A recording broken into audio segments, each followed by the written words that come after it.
Você já parou para imaginar o que pode existir além dos limites do nosso mundo? Aquela sensação de olhar para o céu noturno e se perguntar se há outros lugares como o nosso, ou até mesmo mais incríveis. E se eu te dissesse que Ellen White teve o privilégio de vislumbrar esses mistérios diretamente, através de visões que a levaram para além das fronteiras da Terra? Em suas visões, Ellen White foi levada a lugares que poucos de nós podemos sequer imaginar. Ela não apenas testemunhou a grandeza da criação de Deus, mas também teve encontros extraordinários, como com Enoque, da narrativa bíblica.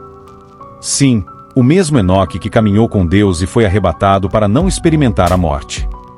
Imagine só, estar cara a cara com alguém que compartilhou uma intimidade tão profunda com o Criador. Que tipo de conversas eles tiveram? O que Enoque teria a dizer sobre os mistérios do universo? E o que levou Deus a conceder a Ellen White essa incrível oportunidade? É isso que vamos explorar juntos agora. Vamos nos aventurar por essa trajetória esplêndida, desvendando segredos divinos e descobrindo as maravilhas que aguardam além do horizonte conhecido. Então, prepare-se para uma jornada de descoberta e inspiração, porque há muito mais do que podemos imaginar aguardando por nós. O Senhor me proporcionou uma vista de outros mundos. Foram-me dadas asas, e um anjo me acompanhou da cidade a um lugar brilhante e glorioso.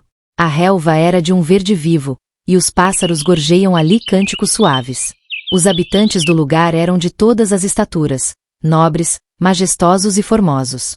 Ostentavam a expressa imagem de Jesus, e seu semblante irradiava santa alegria, que era uma expressão da liberdade e felicidade do lugar.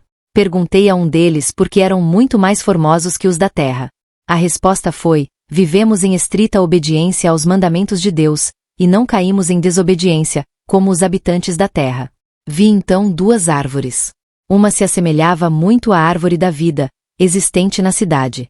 O fruto de ambas tinha belo aspecto, mas o de uma delas não era permitido comer. Tinham a faculdade de comer de ambas, mas era-lhes vedado comer de uma. Então meu anjo assistente me disse: ninguém aqui provou da árvore proibida. Se, porém, comessem, pecariam. Então fui levada a um mundo que tinha 7 luas. Vi ali o bom e velho Enoque, que tinha sido trasladado. Em sua destra tinha uma palma resplendente, e em cada folha estava escrito: Vitória. Pendia-lhe da cabeça uma grinalda branca, deslumbrante, com folhas, e no meio de cada folha estava escrito: Pureza, e em redor da grinalda havia pedras de várias cores que resplandeciam mais do que as estrelas, e lançavam um reflexo sobre as letras, aumentando-lhes o volume. Na parte posterior da cabeça havia um arco em que rematava a grinalda, e nele estava escrito: Santidade. Sobre a grinalda havia uma linda coroa que brilhava mais do que o sol. Perguntei-lhe se este era o lugar para onde fora transportado da terra. Ele disse: Não. Minha morada é na cidade, e eu vim visitar este lugar. Ele percorria o lugar como se realmente estivesse em sua casa. Pedi ao meu anjo assistente que me deixasse ficar ali. Não podia suportar o pensamento de voltar a este mundo tenebroso. Disse então o anjo: Deves voltar, e se fores fiel, juntamente com os 144.000 terás o privilégio de visitar todos os mundos e ver a obra das mãos de Deus. Ao encontrar-se com Enoque e pensar que um dia ele foi habitante desse mundo escuro, Ellen White redobra o ânimo, na certeza de que assim como ele conseguiu, pela graça de Cristo toda alma contrita pode chegar lá também. Enoque viveu aqui em um período nada fácil. Os homens estavam cada vez mais arrogantes e amigos dos prazeres, por isso ele sentia cada dia o desejo de se achegar a Deus e não se corromper como a maioria. Com certeza a conversa de Ellen White com Enoque deve ter se estendido. Observe o que ela fala a respeito dele. Por meio da trasladação de Enoque, o Senhor tencionava ensinar uma lição importante. Havia perigo que os homens se entregassem ao desânimo, por causa dos terríveis resultados dos pecados de Adão. Muitos estavam prontos para exclamar: que proveito há que tenhamos temido ao Senhor e observado suas leis, visto que uma pesada maldição repousa sobre o gênero humano, e a morte é o quinhão de todos nós.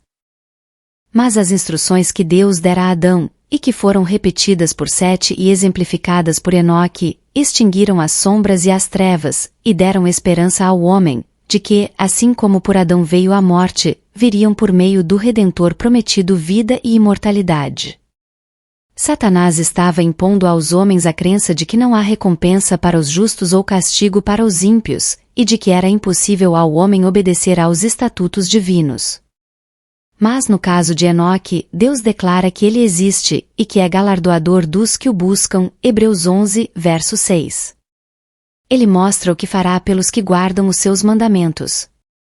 Ensinava-se aos homens que é possível obedecer à lei de Deus, que, vivendo embora em meio aos pecadores e corruptos, eram capazes, pela graça de Deus, de resistir à tentação e tornar-se puros e santos. Viram em seu exemplo a bênção de uma vida tal, e sua trasladação foi uma evidência da verdade de sua profecia relativa ao além, com sua recompensa de alegria, glória e vida eterna aos obedientes, e condenação, miséria e morte ao transgressor. Pela fé Enoque foi trasladado para não ver a morte, visto que antes da sua trasladação alcançou testemunho de que agradara a Deus, Hebreus capítulo 11, verso 5. Em meio de um mundo condenado à destruição por sua iniquidade, viveu Enoque uma vida de tão íntima comunhão com Deus que não lhe permitiu cair sob o poder da morte. O caráter piedoso deste profeta representa o estado de santidade que deve ser alcançado por aqueles que hão de ser comprados da terra, Apocalipse 14, verso 3, por ocasião do segundo advento de Cristo. Então, como no mundo antes do dilúvio, a iniquidade prevalecerá. Seguindo os impulsos de seu coração corrompido e os ensinos de uma filosofia enganadora, os homens rebelar-se-ão contra a autoridade do céu. Mas, como Enoque, o povo de Deus procurará pureza de coração, e conformidade com sua vontade, até que reflitam a semelhança de Cristo. Como Enoque, advertirão o mundo da segunda vinda do Senhor, e dos juízos que cairão sobre os transgressores, e pela sua santa conversação e exemplo condenarão os pecados dos ímpios. Assim como Enoque foi trasladado para o céu antes da destruição do mundo pela água, assim os justos vivos serão trasladados da terra antes da destruição desta pelo fogo. Diz o apóstolo, nem todos dormiremos, mas todos seremos transformados, num momento, num abrir e fechar de olhos, ante a última trombeta. Primeira carta aos Coríntios 15, versos 51 e 52. Porque o mesmo Senhor descerá do céu com alarido, e com voz de arcanjo, e com a trombeta de Deus, a trombeta soará, e os mortos ressuscitarão incorruptíveis, e nós seremos transformados. Os que morreram em Cristo ressuscitarão primeiro. Depois nós, os que ficarmos vivos, seremos arrebatados juntamente com eles nas nuvens, a encontrar o Senhor nos ares, e assim estaremos sempre com o Senhor. Portanto, consolai-vos uns aos outros com estas palavras. Primeira carta aos Tessalonicenses 4, versos 16 a 18. Agora, conta pra gente o quanto esse vídeo foi importante para a sua vida espiritual. Isso nos incentiva a continuarmos trabalhando. Pode nos dizer também o quão longe foi essa palavra, ou seja, qual sua cidade e estado. Obrigado por participar. Fique com Deus.